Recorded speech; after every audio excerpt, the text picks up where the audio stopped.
Volume of pyramids and cones.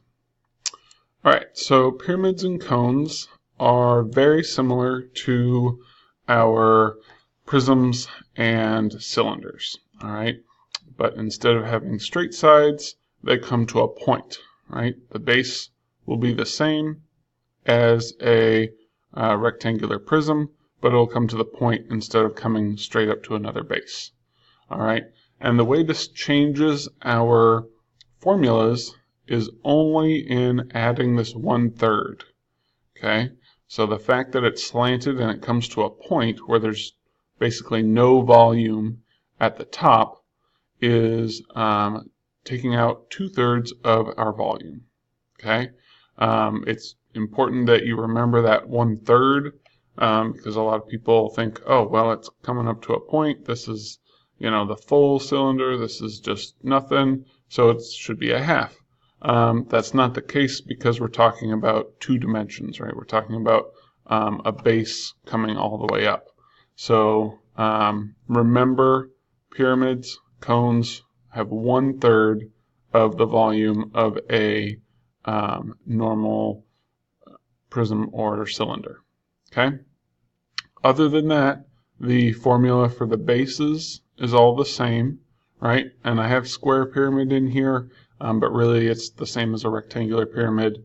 So you could take the sides and square it, or you can just do side times side or length times width. So that doesn't really matter. Just remember the 1/3. Okay, make sure you have this in your notes. All right, that's the most important thing about finding the volume with these solids.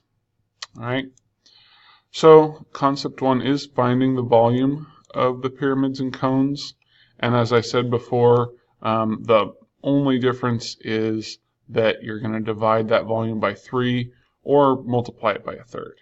Okay, so let's practice with a couple.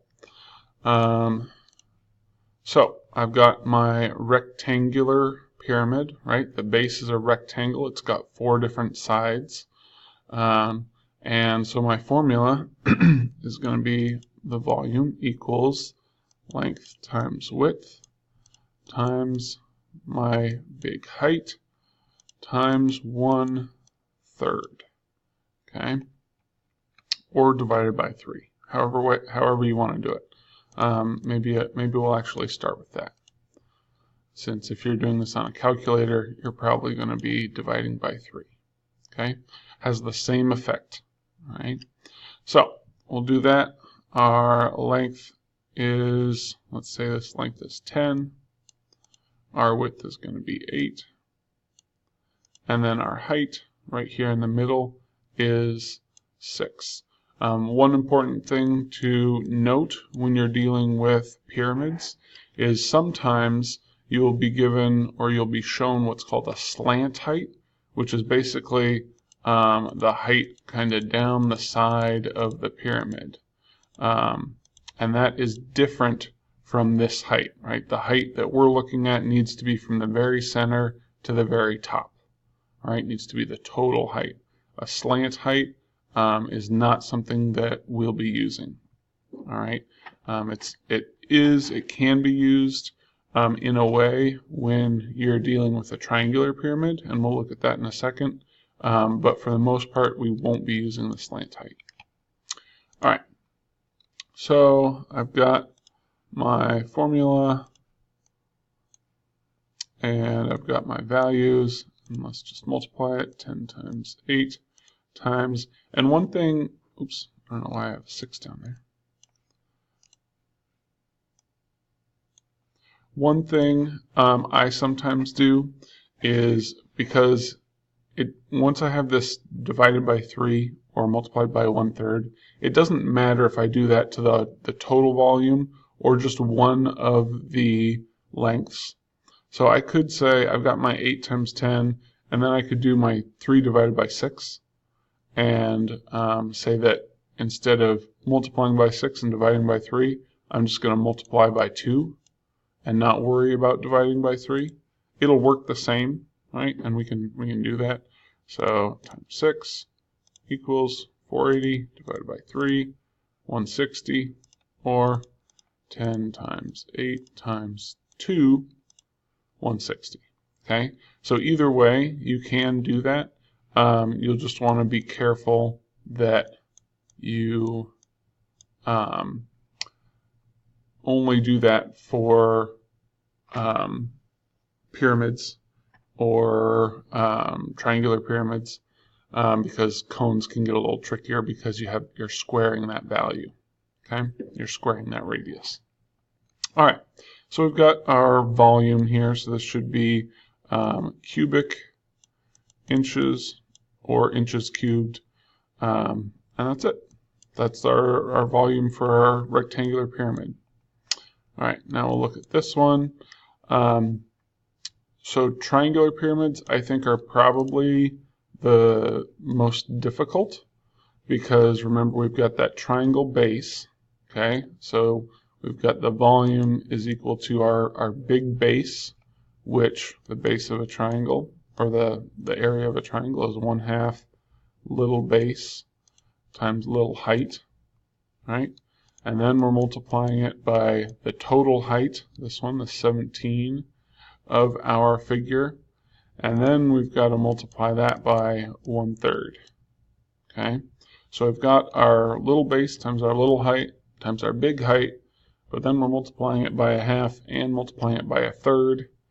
Okay, we could look at this another way, but let's fill in the numbers first. So we've got our volume is equal to 1/2 base would be this 12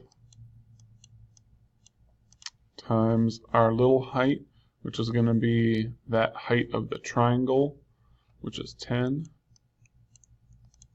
times our total height, which is 17, times 1/3. Okay, so I could multiply all these out, and I should get the right answer. Okay, so 12 times 10 times 17, and then I'm going to divide by 2, and then I'm going to divide by 3, and 340 should be the right answer. Okay, now there's another thing I could do, and this is just using some mental math, some math facts. If I'm going to divide by 2 and divide by 3, right, that's basically the same as dividing by 6, right, because it's going to be 2 times 3, right? I'm dividing by 2 times 3.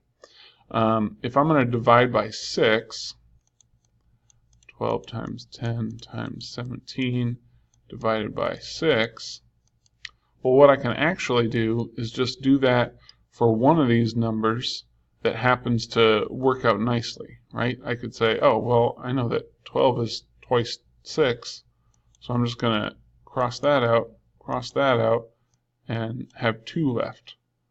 And then if I go back to my calculator and I go 2 times 10 times 17, oh, look, I get the same answer.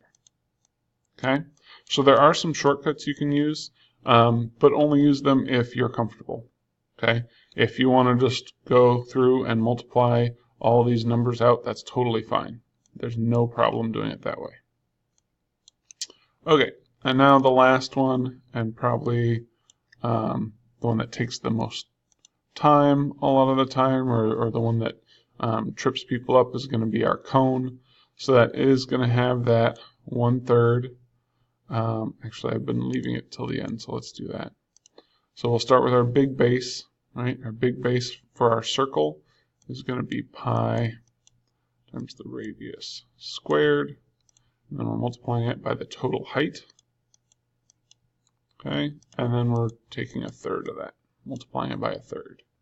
All right, so we'll fill in our numbers, and we've got pi r squared, oops, except I said I'm filling in my numbers, pi 7 squared times 18 times 1/3. And now the first thing I need to do, right, order of operations, is that 7 squared. So I've got pi 7 times 7 is 49 times 18, and either times 1/3 or divided by 3. Okay, And again, I see that I've got common factors here. So I'm going to change this into pi times 49 times, what's 18 divided by 3? 6. Get out my calculator. 6 times 49.